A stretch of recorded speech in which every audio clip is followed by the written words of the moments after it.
My fellow Americans, this is Liberation Day. Waiting for a long time. Starting tomorrow, the United States will implement reciprocal tariffs on other nations. It's been a long time since we even thought of that. If you look at that, China, first row, China, 67%. That's tariffs charged to the USA, including currency manipulation and trade barriers. So it's 67%, so we're going to be charging a discounted reciprocal tariff of 34%. I think, in other words, they charge us, we charge them less. So how can anybody be upset? Hi everyone, Donald Trump just nuked the world economy. Promises made, promises kept.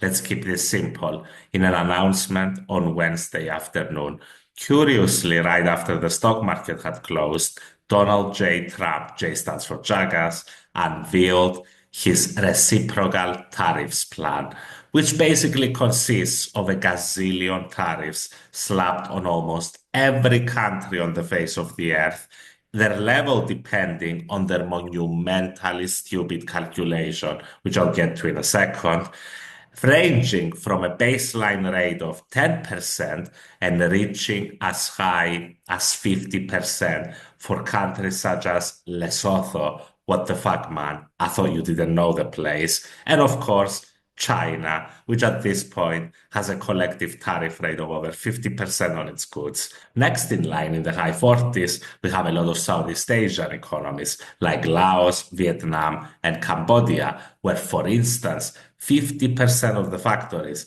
are reportedly Chinese owned, suggesting a strong link between higher tariffs and places with a large Chinese economic presence. Nevertheless, nobody was spared on so-called Liberation Day, with even fucking uninhabited islands getting on the tariff board. So how did this group of certified idiots calculate these reciprocal tariffs? Well, it didn't take long for people to crack this gem of a calculation down. For each country, they basically looked up its goods trade deficit with the US for 2024 and then divided that number by the total value of goods imported from that country to the US in 2024. For example, in 2024, the US had a goods trade deficit of $291 billion with China, meaning China sold $291 billion worth of goods more to the US than the US sold to China. They then took that number and divided it with the total value of Chinese goods imports, about $439 billion, and then they halved that number because Trump thinks that makes him look generous. Suffice to say, this is a completely stupid calculation and not a way to implement trade policy. How do I know this?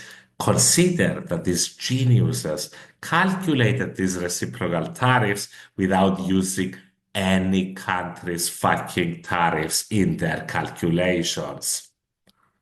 And the funniest thing is that even countries like the UK, which reportedly have a surplus with the United States, meaning that the US sells more goods in value to the UK than the UK sells to the United States, still got slapped with a baseline 10% tariff, even though no one with a single fucking brain cell can dispute that the US was already benefiting more from that relationship. Don't know how much of a victory you can really call that here. Now, we must remember that the new tariffs come on top of the 20% tariff he already levied on all Chinese imports, the 25% tariff on all steel and aluminum imports, the 10% tariffs on energy imports from Canada, and the 25% tariff on all imported vehicles and eventually imported auto parts.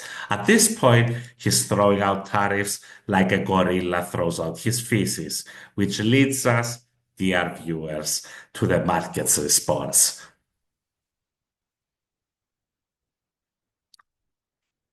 Not good, not good, folks. 2.5 trillion wiped off Wall Street, suffering its worst day since the COVID pandemic, US dollar hitting a 6-month low, Japan's Nikkei slumping to an 8-year low, and falls in European stock markets, the UK, and pretty much almost everywhere else on the planet. More annihilation, less liberation. Hold on to your 401k, folks. It's gonna get bumpy. Chances of getting least trust? Now, the question is, how much pain is the Trump administration willing to endure before they start throwing back on at least some of those insane tariffs? We'll have to wait and see on that one. But it is important to note that this was the market's response. Wait till you see the people's response when the tariffs actually take effect and the prices actually start rising. Now that will be a sight to behold. Donald's response after this decisive thumbs down delivered for the stock market. Not promising, folks. Not promising at all. Now, if I may, I'd like to talk to my European folks for a second. Huddle over, family. These are dark times. What do we do? Well, first and most importantly, as Macron said, who is in terms of domestic policy, iffy to say the least, but pretty fucking solid when it comes to foreign policy, we stay united. The combined economic might of the EU is more than enough to stand up to Trump, provided we stay united. Costa, the council president, suggested we make a free trade deal with India. No, Costa, bad Costa, stupid idea, Costa. Let's break this down. Make it as simple as we can. Trump is a bully, a gorilla bully, throwing his feces at every other chimp in the pen. What happens when the rest of the chimps ignore him? Nothing. He just keeps throwing his feces at them. So how do we stop him? The only way is for every other gorilla and chimp to throw their feces back at him, because the only way you stop a bully is by standing up to him. Always was, always will be. Tariff every fucking Tesla that isn't built in the EU at a rate of 100% and ban Elon from the whole fucking continent. Stop all investments from EU countries in the US. Revoke their banking licenses. Discard their copyright patents. Tax their goddamn tech companies. Trust me, folks, we won't even need to do half of this to get them back to the negotiating table. There's no fear, provided we stay united and we respond with strength. So, back to everyone. In conclusion, do I think these tariffs are here to stay? I don't know. I find it hard to believe they'll be able to stomach the coming pain for long. So, for that reason, I have my doubts. However, he has been able to stomach a much greater pain for decades now. So, we'll just have to wait and see. Stay tuned.